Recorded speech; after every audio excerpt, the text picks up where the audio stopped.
Hello everybody, what's up? Welcome back to my channel. So as you saw by the title, we will be talking about makeup brands that killed it this year, 2019. I'm so excited to film this video. I was literally uploading another video, and I'm thinking about, what was I thinking about? I can't remember. I was thinking about the elf under the, I was doing the elf under the mistletoe eye set, and my brain was like, elf really went in this year. This year really took elf to the next level, not only just cheap but also cheap and good. And so then I was like, you know what, that would be a great video. What if we talked about makeup brands that literally went from nothing to something, really killed the changed the market, changed the beauty game. I thought that would be a great idea. Could be fun, could be fresh, you know. So I have some brands here that I think really stepped it up this year. And then I wanted to talk about just the beauty community in general, and you know, how just different things. They won't be tea. I don't do drama, but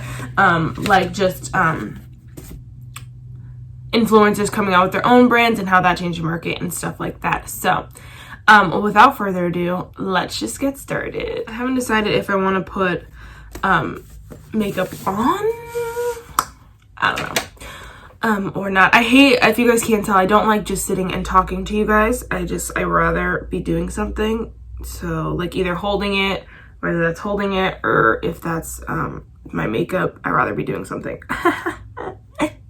Alright, so first brand here, I just said it, is elf. Elf literally, there's no ifs, ands, or buts about it. They took over the drugstore. They took it over, and I couldn't be more happy. I feel brands first of all, in my head, every time I picture the drugstore, I picture my Target, which doesn't have brands like Physicians Formula, Hard Candy, those random brands. I know Physicians Formula came out with a lot this year. They did really, really well.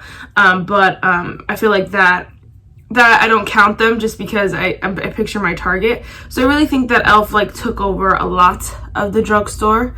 If we're talking L'Oreal, Maybelline, all that stuff, because elf is cruelty free. They do it right, and so many people love cruelty free makeup, especially on YouTube. And so it's L'Oreal, Maybelline. They're not talked about as much as they are. I forgot a brand. They're not talked about as much as cruelty free, as cruelty brands,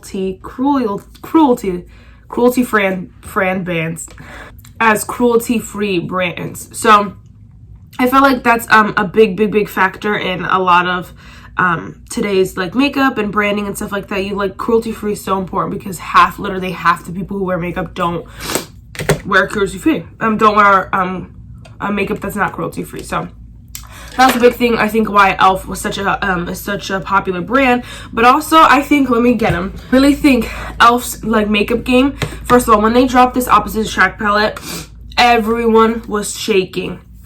Amazing, beautiful concept, beautiful formula, beautiful shade. This was above elf quality times a million. So good. The quality was amazing. And then when they came out with their Opposites Attract palette, the color scheme was okay, elf, coming through with a random color scheme that is cohesive, but is so not is so unique. That's what I was trying to say.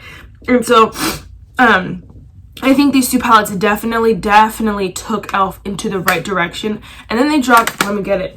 And then they dropped their Camo Concealer, and forget it. Oh my gosh, my bed is a mess.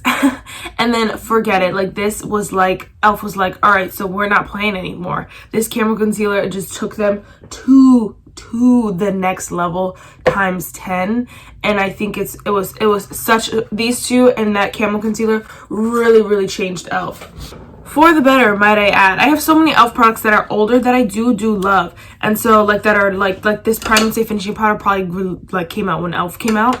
It's $2, but it is still so good. And they did have those gems, but I think now it's more likely that you're gonna just find a gem. You're not gonna have to go through a bunch of products that were terrible, you know, especially with their eyeshadow palettes. Now you can find a better scheme for better quality than you could a little bit ago. And not that I hated their matte formulas, those were pretty good, but I just felt they were very hit or miss.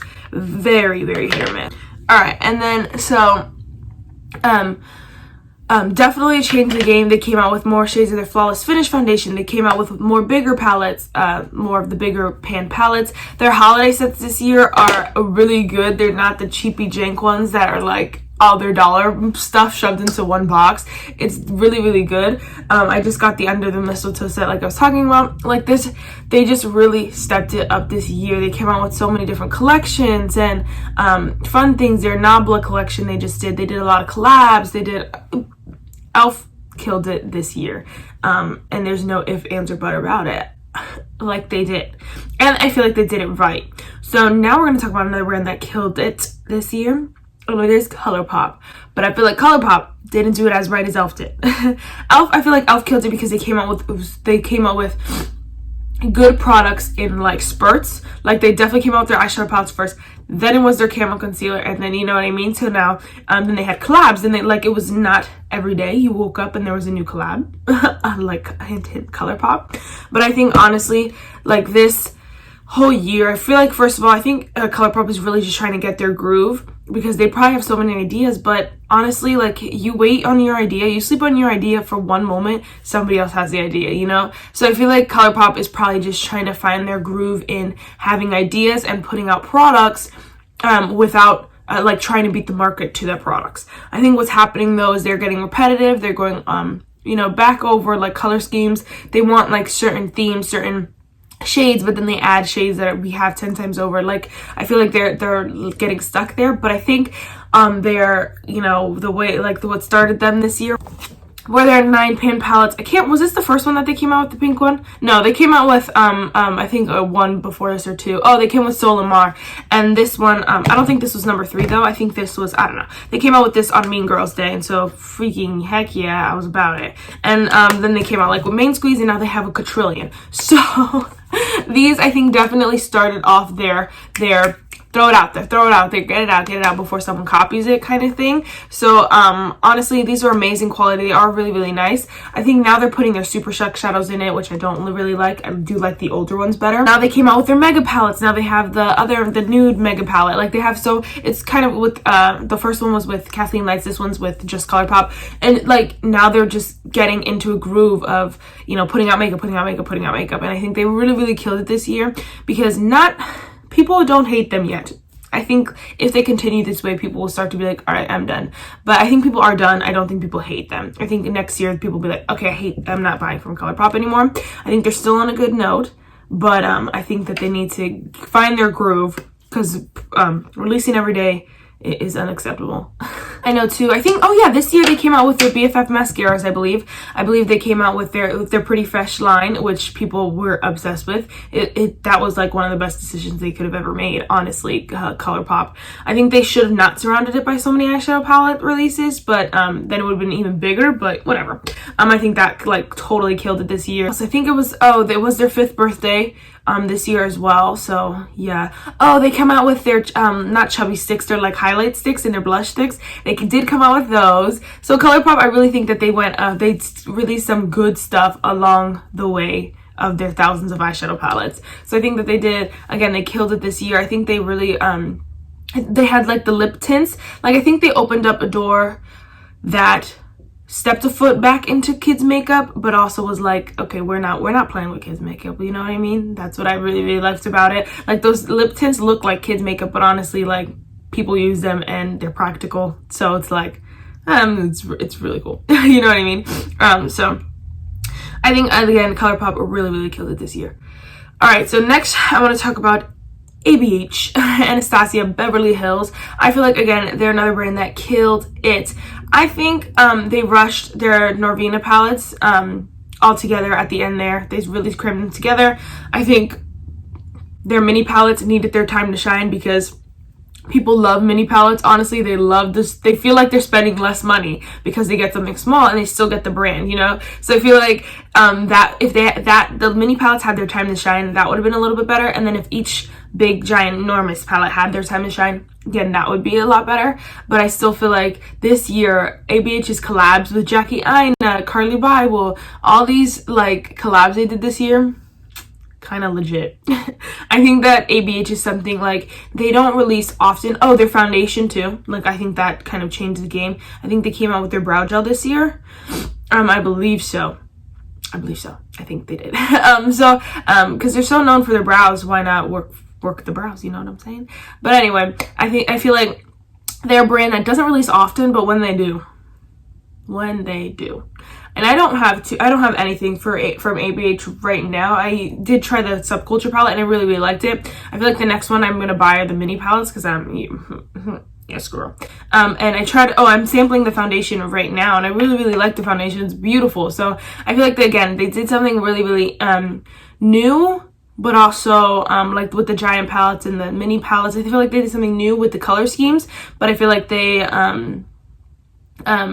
really spoke to people who have a lot of makeup, and they're like, well, we know you have 20 palettes with browns in it, so let's give you purples, you know what I mean? So I feel like I really enjoyed their releases this year. The time frame between them really annoyed me at the time, especially like even ABH ColourPop. They just really annoyed me when I'm seeing it, and then looking back it's like, yeah, but I really want that, so I guess I did something right, you know what I mean? So I feel like right now, if I could buy any high-end foundation, I'd probably buy the Anastasia one over the Too Faced, over the Huda, over the Fenty, over any high-end foundation. I'd probably buy in the Anastasia one because I really like the luminous foundation. So just saying, ABH, good job 2019. All right, I'm trying not to be here all day. Next, let me skip this. Okay, the next brand that I feel like killed it this year, this is the brand that I just forgot, is CoverGirl. Yes, CoverGirl. They changed their status this year from non-cruelty free to cruelty free, and that I think this opened the door for so many more opportunities. They probably made so much more money, so then they were like, all right, let's come out with better things. So I think that they were switching around their foundations, doing new formulas, trying new shades, all this stuff. And I think a lot of people have been using hey, this is my CoverGirl. I feel like a lot on YouTube has been more of CoverGirl. So whether I personally don't buy a lot, it doesn't speak to me, but I feel like I've heard it a lot more this year because it is drugstore brand, but it also has good quality. So I feel like again, another brand that really changed the game when it comes to the cruelty free status, because I feel like it was right after this, I think, that when it was found that Wet n Wild wasn't really cruelty free and all that stuff. And I personally don't go into too much detail about cruelty free. I probably should, but I just don't, and stuff like that. So I don't really know all the details, but I do know a lot of people loved that CoverGirl was going cruelty free. And so again, it really changed the game. That you could see that they were coming out with more stuff. They were coming out with better things that looked more appealing to more people were buying it. So again, I think they really changed the game, and I really hope that they did open the door for Wet n Wild, L'Oreal, Maybelline. I really hope they open the door for them to be okay, let's go cruelty free. I don't see the harm in being cruelty free. You can't sell to Asians. That's their fault. That's a dumb law or whatever it is, that you have to be cruelty. You have to test on animals to sell in China or something dumb like that. I don't know. It's what I heard through the grapevine. Don't really know. Anyway, so I think that they really killed it this year. All right. Next, I kind of have Huda / Fenty on my list because I feel like they both this year came out with their same, not a lot, but they came out with some killer products here and there. And I think that they're again two brands that I think that will always be staples, if that makes sense. Kind of like what is it? Marc Jacobs, kind of like Chanel, those brands that nobody really talks about because they're super expensive. Okay, Fenty's not expensive, but I just mean brands that nobody talks about, but are always there, always coming out with good products, That's what I feel like. Because people talk about Fenty and stuff when they come out with their big products, their hydrating foundation got a lot of chatter, but now you don't hear too much about Fenty because it kind of that wave passed. But again, I think she killed it this year. I was waiting for a new gloss bomb. She came out with a whole new 5 little mini set. She came out with her bronzers, which I have a mini of. She came out with her bronzers, and people these are some people's holy grails, and they came out this year. That shocks me. I love this bronzer too, so I don't blame them. Fenty really changed the game this year. They came out with some really great products, but very inclusive products. They got all the shade for all my girls out there, and I think they're a brand, again, they're a brand that I think other brands need to take notes from, because they're going to be here for a while, because they're doing something very right. And I think I'm waiting for an eyeshadow palette, Fenty, waiting for an eyeshadow palette. But anyway, I think like with her hydrating foundation, her primer, whatever, all that stuff, I feel like, again, people really enjoyed that. Like a lot.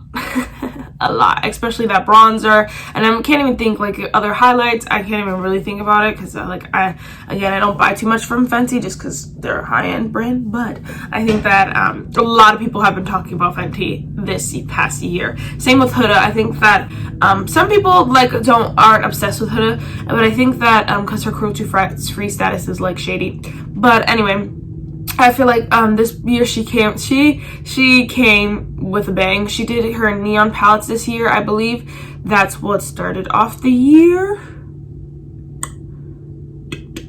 I believe so, because I believe she came up with her like ruby obsessions and that kind of stuff at the end of last year. So I think that this year was the neon palettes. But what I'm talking about right now is the retrograde palette and the like the nude obsessions. Like I think those people are really obsessed, and they're gorgeous. Like I don't blame people for being obsessed. They're stunning. So honestly, I wouldn't mind having one of those either. I think she's someone who just releases like on her own. She doesn't worry about the trend. She came out with her like eyeliner thing, whatever, I don't know. But she really came out with some good products, especially towards the end of the year. But I think in general this year, Huda had a very steady, good pace of releasing, and I think it did really good for her and her brand, that they weren't so talked about in a negative way. I think that sometimes Huda gets a bad name, not gonna lie, and whether it's by cruelty-free status or whatever, I don't know, a lot of different things, but I feel like she did a good thing this year where she wasn't too like in everybody's face, but she was still releasing good stuff. You know, those obsession palettes, so delicious, I'm so excited. So I think she really changed the game this year as well. So those are all the brands that I feel like changed the game this year. There are probably some other ones that came out with some good products. I felt like some brands like really went to sleep this year. Hint, BH Cosmetics. Where did they go? I don't know. They jumped off. I feel like even like L'Oreal jumped off the wheel too. Too Faced and Tarte always release stuff, but this year they really didn't go like that in, I don't think. No. They didn't go too ham. Trying to see if there's any brands that I missed, but honestly, I think that's it for me and like my personal experience, what I see, what I buy, and stuff like that. So, the last thing I just want to talk about real quick, because we got no time. Yeah. Was just the, this year, I think, what really changed the game, I think, in general this year were influencers and their brands and stuff like that. Also other people who aren't influencers, like Lady Gaga. Who else? Somebody else just came out with a brand who is like weird, I don't know, who like is like a singer or something, I don't know. There's so many people who are now no longer like influencer on YouTube, are coming out with their own brand, are coming out with their own brands. I think it's super interesting, and I think it's really changing the makeup game, and I don't know if I like it or if I don't like it. I think like Jaclyn Hill, please just stop making makeup. I love her videos, love her with all my heart. She's great, but honestly, it is literally like, okay, this is gonna sound terrible. It's literally like someone is restarting Becca, what is the brand? It's just Becca the brand. What is it? Becca Cosmetics? It's just Becca. I feel like someone's just restarting them, like coming out with crazy expensive products for no reason, and then just acting like that's acceptable, especially nowadays. You're an idiot. First of all, sorry, no offense. But anyway, like Laura Lee Los Angeles is doing something right. I honestly feel like their prices are completely different. Laura Lee has sales like every other day, and it's great, and I feel like she's still well off. So I don't know why Jaclyn Hill's trying to be bougie and crazy and sell these things for $50,000, because I'm not buying it. And I think a lot of people are not. Let's get real. Anyway, and because she always talks about how she loves the drugs or whatever. Don't lie to us, you know? Don't lie to us. Anyway. And then I feel like Manny MUA and Manny MUA's brand, Jeffree Star, they're all like, Jeffree Star's been around for a while, but I feel like this year he totally like was like, all right, we're gonna win this war of influencer brands, which he started long ago, so obviously he's winning. But I think people are stepping up now. A lot of people, a lot more people are doing collabs. I feel like I'm gonna name names. You know what? Let me not name names. You have the top of the chain, then you have like kind of like the middle, then you have like the lower YouTubers who are really cool but don't have as many subscribers as the top of the chain. I feel like the top of the chain used to be the ones that everyone collabs with, and then they got their own brands, so now they're like dipping into the middle of the chain, and so many more people are coming out with collabs that I like way better. Sorry. And hopefully they go down to that lower level with my favorites, Jessica Braun, Andre Montalano, who else? Probably plenty more, but anyway, those are my top two right there. So hopefully they go down even lower, because I feel like they're stepping down as people create their brands, and I feel like that just makes it more creative, more fun, because those are the real guys down there, down here in the chain. Those are the real deal, the ones who live their everyday lives and review makeup and are not lying to you for money. So I feel like I don't know, yeah. So I feel like that really changed the game this year, and with releases and all that stuff, is that you also now have to compete with people who literally test makeup for a living. So not only are you testing, like as a makeup brand, you're not only trying to beat other makeup brands, but you're also trying to beat now influencers who literally have reviewed your products, know what's wrong with your products. You know what I mean? So just I think it challenged a lot of people to step up their game. I think it also killed some brands. Some brands are like, I'm not even gonna fight this battle. We lost. BH Cosmetics. I'm only staring at them because they have this. I have this concealer and I really love it, but this came out ages ago. I haven't no new BH Cosmetics products, and I used to go in on BH Cosmetics because I loved them that much. But just nothing. Not too many. I don't know why I'm stuffy. Anyway, so all right, guys, that is it for this video. I think I was saying something about influencers, whatever, and I think they really, I think it is so important, I think, to watch your purchases now, just because you don't want to be giving to the wrong brands. You don't want to be giving to, you know, stupid causes, if that makes sense. And I know, like, that sounds dumb, but I feel like I'm going to support brands like e.l.f., like ColourPop, I don't even know what else, like Fenty, who I feel like they're doing something right. And not that Huda Beauty or ABH are doing things wrong. They're just personally a little bit too expensive for my life.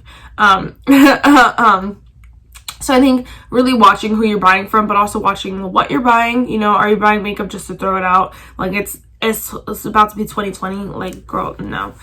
So that's it for this video, guys. I really hope you enjoyed it. I had a lot of fun filming it. And honestly, let's get real, I didn't see this anywhere on YouTube, so hopefully lots of people enjoy it, because it's a fun one. The devotional for today is: following Christ is not going to cost you something, it's going to cost you everything. And I might have said that this one already, but I really thought it was a great one. And it even goes on to say, like, in the other side, it says, give away, sell, or throw out 10 things this week.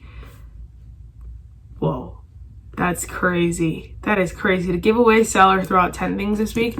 That's crazy. But anyway, that's it for this video. I really hope you enjoyed it. I'll see you in my next one. Bye, guys.